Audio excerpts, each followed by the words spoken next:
Saya akan menyampaikan laporan saya yang berjudul Inisiasi Risk Assessment atau Analisa Risiko pada Pelaksanaan Penelitian di Laboratorium dalam upaya mewujudkan lingkungan K3, kesehatan dan keselamatan kerja di jurusan Teknik Kimia UPN.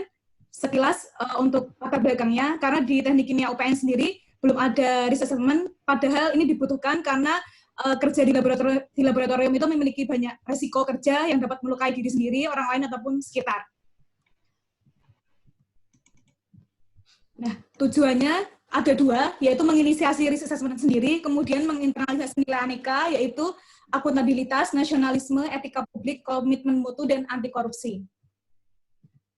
Ada 6 kegiatan yang saya propose dan telah saya laksanakan. Yang pertama yaitu koordinasi. Di sini saya koordinasi dengan ketua jurusan, dengan kepala laboratorium dan koordinator penelitian untuk mencari kejelasan bagaimana nanti RA assessment-nya akan dijalankan. Yang kedua yaitu menyusun formulir risk assessment. Formulir ini sebagai tools untuk mahasiswa yang akan melakukan penelitian untuk melakukan risk assessment. Yang ketiga yaitu penyusunan manual prosedur. Ini digunakan sebagai guidance bagi mahasiswa yang akan melaksanakan risk assessment itu sendiri. Yang keempat yaitu sosialisasi. Ini saya laksanakan pada tanggal 13 Maret. Alhamdulillah sebelum work from home, jadi dapat bertatap muka langsung dengan mahasiswa untuk menyampaikan apa pentingnya risk assessment dan untuk menyampaikan bagaimana cara risk assessment yang harus dilakukan. Kemudian kelima, uji pelaksanaan risk assessment. Ini saya ujikan langsung kepada mahasiswa yang akan penelitian. Ada 2 tahapan, yaitu tertulis dan uji lisan. Yang kelima, analisis pelaksanaan risk assessment. Nah, di sini ada pergeseran waktu. Hal ini saya mempertimbangkan karena adanya UTS bagi mahasiswa, sehingga saya usahakan supaya waktunya tidak mengganggu mahasiswa, dan kemudian ada surat edaran untuk bekerja dari rumah. Nah, ini kegiatan pertama, koordinasi. Kegiatan kedua yaitu penyusunan formulir risk assessment. Ini adalah formulir yang telah dihasilkan.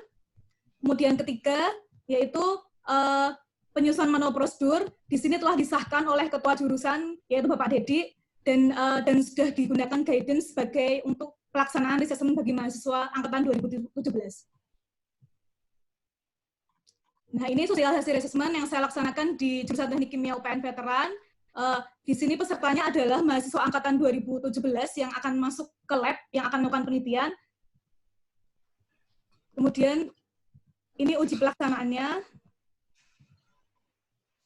Nah, uji pelaksanaannya 2 tahap. Yang pertama tertulis, saya berikan form kepada mahasiswa, kemudian di tempat saya ajarkan bagaimana cara mengisinya, kemudian dibawa pulang oleh mahasiswa agar mereka mempelajari kondisi kerja mereka ataupun kondisi karakter dari bahan mereka untuk diisikan ke formulir tersebut. Kemudian tahap kedua yaitu uji lisan, itu saya lakukan secara video call karena seharusnya tatap langsung dengan mahasiswa, tapi tidak bisa dilaksanakan karena harus bekerja dari rumah itu tadi. Nah, ini analisis pelaksanaan assessment. Jadi mahasiswa yang telah mengisi mengumpulkan semua formulirnya lewat Google Form. Ini terintegrasi dengan peserta CPNS lain, yaitu Bu Angkatan 8. Jadi di sana terintegrasi antara program beliau dan program saya. Nah, dari yang masuk ini, saya review, saya berikan masukan di mana salahnya, apa kurangnya, kemudian saya kembalikan ke mahasiswa untuk menjadi feedback bagi mahasiswa.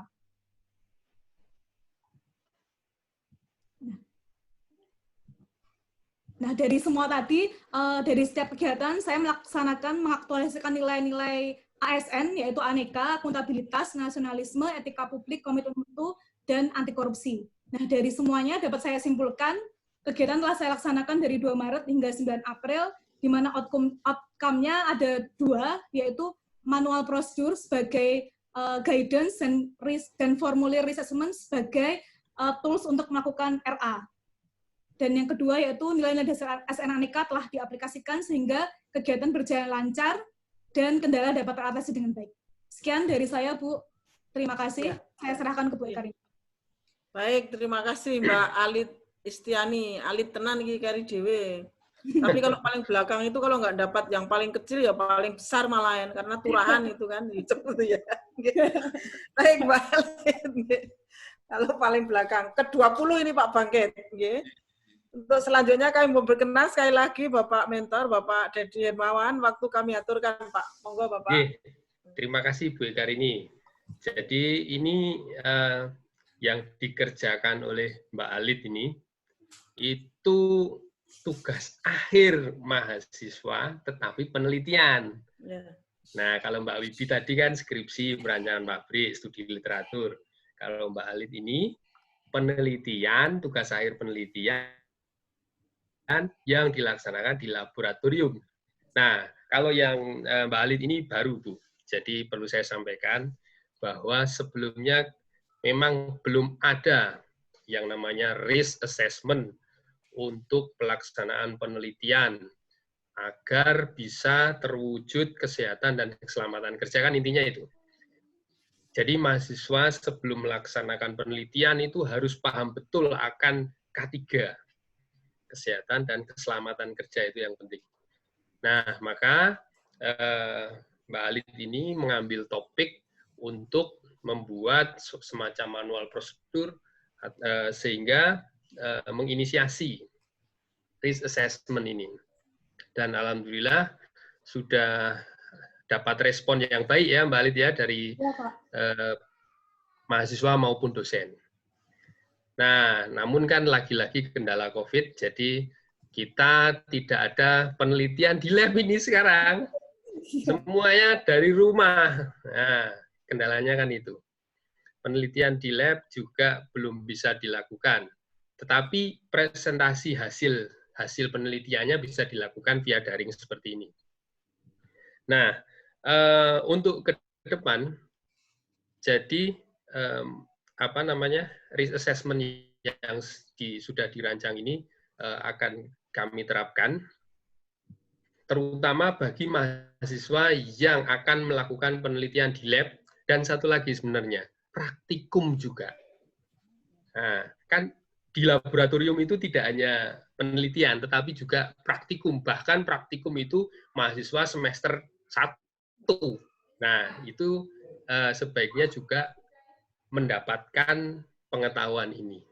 Jadi itu yang bisa kami sampaikan Bu Eka. Jadi programnya atau tugasnya Mbak Alit ini sangat bermanfaat bagi jurusan, terutama tentang keselamatan dan kesehatan dan keselamatan kerja di laboratorium. Demikian, terima kasih. Baik, terima kasih Pak Dedi Hermawan atas testimoninya dan penjelasannya. Untuk itu selanjutnya kami persilakan pada Bapak Subangkit Mulyono. Monggo Pak Bangkit. Terima kasih. The last but not the least. Ya, ini kalau memang baru ya kita hargailah. Jadi ini akan memberi manfaat tinggi bagi para peneliti di laboratorium. Berarti ini outputnya itu dalam bentuk risk assessment ya berarti ya? Iya Pak, risk assessment. Kalau outcome-nya yaitu risk assessment. Lah, risk assessment ini outcome atau output? Outcome Pak. Outputnya apa? Outputnya ini Pak, formulir tadi Pak. Manual prosedur. Formulir sama manual prosedurnya Pak. Itu outputnya. Ya. Outcome-nya risk assessment. Terus prosedurisme dalam manual prosedur. Manual prosedur itu jadi output itu hasil langsung yang Anda kerjakan. Iya, manual prosedur dan formulirnya. Dengan dua itu diharapkan risk assessment-nya berhasil bisa berjalan seperti itu outcome-nya. Oke, saya ulang lagi. Berarti output-nya manual prosedur dan formulir risk assessment-nya. Tulis manual dan formulir. Manual prosedur dan formulir. Ini output-nya ya.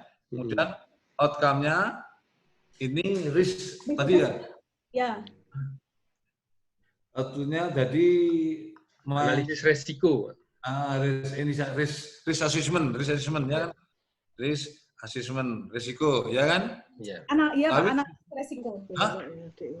Analisis resiko, risk assessment. risk assessment itu outcome-nya.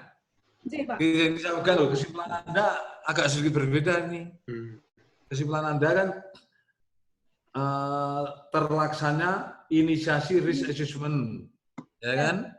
Kemudian outcome-nya itu ada 2, yaitu risk outcome-nya adalah risk assessment dan manual prosedur risk assessment. Lembarnya belum ada loh, formulirnya belum ada ini. Oh, iya Pak. Kesimpulannya aja bahwa telah tersusunnya formulir. Kesimpulannya. Yang kedua, tersusunnya manual prosedur. Gitu kan? Kemudian outcome-nya adalah bentuk risk assessment. Siapa? Ya kan? Karena ini hal yang baru dan hal yang penting kan ini. Dan risk assessment kan berarti ada perkiraan atau perhitungan kemungkinan terjadinya. Ya kalau di laboratorium kami memaklumi begitu banyak risiko karena hubungannya dengan kalau kami dulu dengan chemikalia, ya kan. Oke, kami kira itu aja untuk bahasanya, silahkan diperbaiki sesuai dengan yang dialami oleh Mbak Alit. Ya, Alit bukan orang Bali berarti ya? Bukan, Pak. Jogja asli itu. Jogja asli, biasanya Alit ini Bali. Alit ini lawannya gede. Kami kira gitu, Bu Eko. Pak Dedi, makasih sekali. Terima kasih Pak Bangkit. Ini terakhir ki nggak sampai jam 5 apa Pak Bangkit? Harusnya sampai jam 5 harusnya ini. Itu ya Mbak Alit ya. Terima kasih Bapak Mentor. Selanjutnya Mbak Alit tadi sudah catat ya apa yang disampaikan oleh Pak Bangkit. Saya nggak usah ulang lagi untuk menghemat waktu. Ada yang ingin disampaikan? Monggo Mbak Alit. Saya ucapkan terima kasih kepada Bu Ekarini yang telah memberikan bimbingannya sampai tersusunnya laporan aktualisasi, dan tentunya Pak Dedi atas arahan, bimbingan, dan maaf selalu ngerepotin. Kemudian Pak Subhannya juga saya ucapkan terima kasih, Pak. Terima kasih, Bu. Terima kasih Bapak Dedi Hermawan. Sekali lagi terima kasih sekali atas bergabungnya dalam acara ini, dan ini penyelenggara diklat. Tanpa user yang peduli dengan diklat ini nggak ada artinya, Pak. Nah, dengan Pak Hermawan hadir di sini, saya sangat bangga dan terima kasih sekali atas alokasi waktunya untuk kami. Pak Bangkit selaku penguji, terima kasih Pak Bangkit. Dan kita akhiri seminar pada sore hari ini, karena ini terakhir, mari kita berdoa menurut agama dan keyakinan kita masing-masing. Mudah-mudahan setelah ini kita semua diberikan kesuksesan yang lebih baik lagi. Berdoa mulai. Selesai. Terima kasih semuanya. Mohon maaf kalau ada kekurangan, kesalahan. Selamat sore. Assalamualaikum warahmatullahi wabarakatuh. Waalaikumsalam warahmatullahi wabarakatuh. wabarakatuh. Terima kasih. Terima kasih.